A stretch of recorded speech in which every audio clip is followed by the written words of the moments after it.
इसमें एक अंडाशय का जोड़। मादा जनन तंत्र। मादा जनन तंत्र की संरचना और काम दोनों ही बहुत जटिल है। इसमें एक अंडाशय का जोड़ा होता है जो कि अंडाशय स्नायु द्वारा गर्भाशय से जुड़े होते हैं। अंडाशय द्वारा मादा युग्मक या अंडाणु का निर्माण होता है। अंडाशय से डिंब वाहिनी जुड़ी हुई होती है। इसकी संरचना एक कीप के आकार की तरह होती है जिसके साथ किनारे पर झालर यानी फिम्बरी होती है। अंडाशय से निकलने वाले अंडाणु को झालर ग्रहण कर लेता है। डिंब वाहिनी यानी ओविडक्ट का अगला सिरा गर्भाशय में जा मिलता है। गर्भाशय पेशियों से बनी एक थैली जैसा होता है। गर्भाशय की दीवार में 3 परत की भित्तियां होती हैं।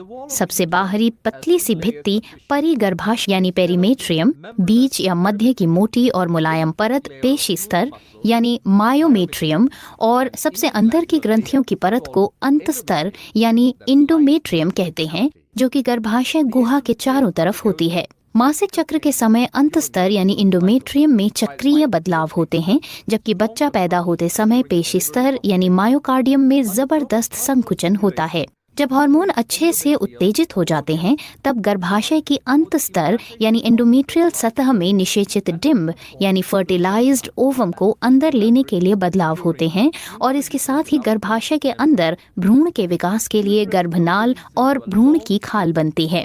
गर्भाशय एक लंबी नलिका में खुलता है जिसे योनि यानी वजाइना कहते हैं। गर्भाशय ग्रीवा यानी सर्विक्स के इस खुले रास्ते की रक्षा के लिए एक संकोचक पेशी यानी स्फिंक्टर होती है जो कि हानिकारक बैक्टीरिया और अन्य पदार्थों को अंदर आने से रोकती है। योनि का काम होता है संभोग के बाद शुक्राणु ग्रहण करना। मादा जनन तंत्र की सहायक ग्रंथियां हैं बर्थुलिन ग्रंथि जो कि वाहिनियों द्वारा योनिमुख की ओर खुलती है। मादा जनन तंत्र की अन्य सहायक ग्रंथियां हैं स्तन ग्रंथियां जिनका काम है प्रसव के बाद जन्मे शिशु को पोषण और आहार देना। स्तन ग्रंथियों का एक जोड़ा होता है जिसमें ग्रंथिल ऊतक यानी ग्लैंडुलर टिश्यू और बहुत सारा अस्थिर वसा यानी फैट होता है। प्रत्येक स्तन का ग्रंथिल ऊतक 15 से 20 स्तन पालियों यानी मेमोरी लोब्स में बटा होता है जिसमें कोशिकाओं के गुच्छ होते हैं जिन्हें कुपिका यानी एल्वेओली कहते हैं। कुपिका स्तन नलिकाओं में खुलती है। प्रत्येक पाली की नलिकाएं मिलकर स्तन वाहिनी का निर्माण करती है। स्तन वाहिनियां आपस में मिलकर स्तन तुम्बिका यानी एम्पुला बनाती है जो कि दुग्ध वाहिनी यानी लेक्टिफेरस डक्ट द्वारा स्तन से बाहर निकलती है। स्त्री